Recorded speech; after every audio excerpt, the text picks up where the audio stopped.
প্রতারণা, জগন্নাথ মন্দির, দীঘার জগন্নাথ মন্দিরের সঙ্গে এবার প্রতারণা চক্র সক্রিয়। কারণ পুলিশের জালে দুই। এই প্রতারণা চক্রের সঙ্গে আরো কেউ কি জড়িত? গোটা ঘটনা তদন্ত পুলিশের তরফ থেকে শুরু করা হয়েছে। সত্যই দীঘার জগন্নাথ মন্দিরের উদ্বোধন হয়েছে। মুখ্যমন্ত্রীর হাতে ঝলমলে জগন্নাথ মন্দিরের উদ্বোধন। সৈকত শহরে এখন জয় জগন্নাথ। সম্প্রতি রথের রশিতেও টান দিয়েছে দীঘা। কয়েক মাস কাটতে না কাটতেই জগন্নাথ মন্দিরে নিরাপত্তা রক্ষীর চাকরি পাইয়ে দেওয়ার নামে আত্মসাতের অভিযোগ উঠল।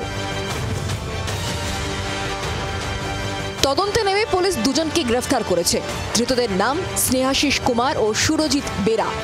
পুলিশ সূত্রে জানা গিয়েছে, দীর্ঘদিন ধরেই এই দুজন মন্দিরে নিরাপত্তার কাজে নিয়োগের মিথ্যে প্রতিশ্রুতি দিয়ে চাকরি প্রার্থীদের থেকে বিপুল অর্থ আদায় করছিল। অভিযোগ জমা পড়তেই পুলিশ তদন্তে নামে। প্রাথমিক তদন্তের পর অভিযুক্তদের গ্রেফতার করা হয়। জগন্নাথ মন্দিরের মাধ্যমে বাঙালিকে দীঘামুখী করেছেন মুখ্যমন্ত্রী। জাঁকজমকে এখন পুরীকেও টেক্কা দিচ্ছে দীঘা।